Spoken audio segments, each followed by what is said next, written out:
Hey, what's going on, everyone? Seth Miranda here for AdoramaTV, and I just want to jump on here real quick because there is a new firmware for LUMIX shooters out there. Yeah, the S5II and the S5IIx are getting an update, and this is a pretty big update. There's a lot in here, so stick with me. Let's break this down. First up, Frame.io integration. What does that mean? Well, it means camera to cloud. You can shoot JPEG, RAW, even proxy video from camera to cloud on the Frame.io platform, so you could have someone editing while you're still out there shooting, a whole team working on it in that collaborative space. Or you could just shoot to the cloud and have it up there for when you get out of location and get back to the project. It's sitting there for you, but the main thing is you can shoot from camera, raw JPEG, video proxies to cloud on the spot, camera to cloud, Frame.io platform. Pretty awesome, right? Well, speaking of video proxies, you've got video proxies here. Simultaneous recording. This is a pretty big deal. So you can shoot your straight up video, 4K, ProRes, whatever you're doing, that's gonna go to your slot 1, or if you're on the S5IIx, you can USB-C out to an SSD, and that's your video, right? But at the same time of that recording, you can record video proxies to slot number 2, which are full HD MOV at 16 megabits per second, up to 60 megabits per second, I should say. And that gives you some really nice, easy files to edit with that can sync with the actual video files and make your post-processing that much easier, but you can record it in camera rather than having to create them later on. Again, streamlining that workflow, which is awesome. And for video shooters, you've also got some new stability here.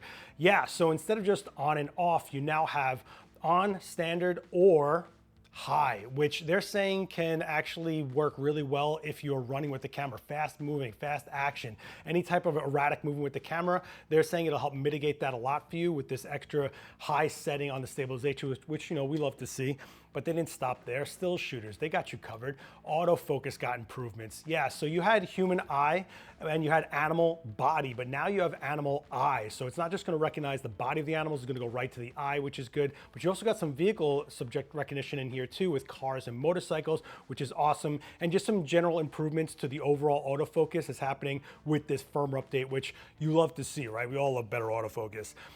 But you also get pre-burst. What? Yeah, so you're actually getting a pre-capture type mode here. So while the shutter is half depressed, you can get to 1.5 seconds of pre-burst capturing going on at up to 30 frames per second, which is pretty cool. And the big thing is that it's also RAW or JPEG. It can do both. So it's not just JPEG, which is awesome. We love to see it. And that just means that if you're shooting something that's a sequence and you're worried that you didn't get at the beginning of it, you've got those frames in there, which is awesome. And it's really cool to see them adding it into this camera as well.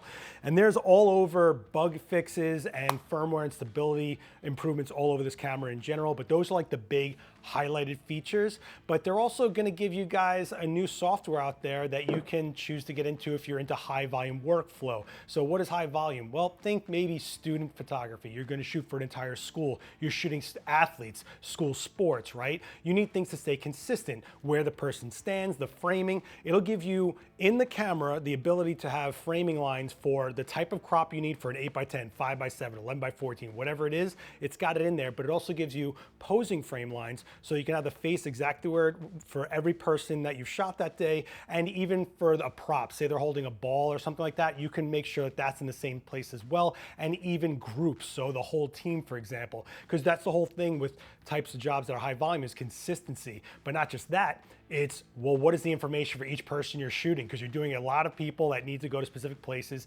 Well, you can actually get a barcode that's assigned to each person, and then you scan it, and that barcode will be in the camera, embedded into the photo file, including their information of the person you're shooting. So that student, that athlete, scan the barcode, the numbers match, and they are collaborating with a lot of photo labs and a lot of photo applications out there to make sure that this metadata is able to be read and used so that you can just get to work, shoot that high volume, get that job going, and not worry about all these loose ends after the fact or keeping things super organized with all this extra legwork.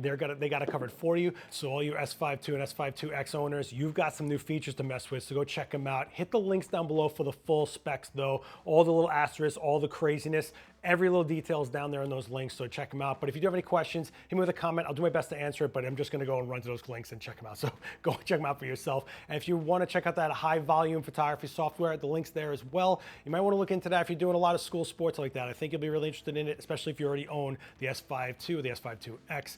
For now, my name's Seth Miranda. Don't forget to like, share this around, hit subscribe and the bell to get notified when I put up more videos like this. We'll see you next time. Later.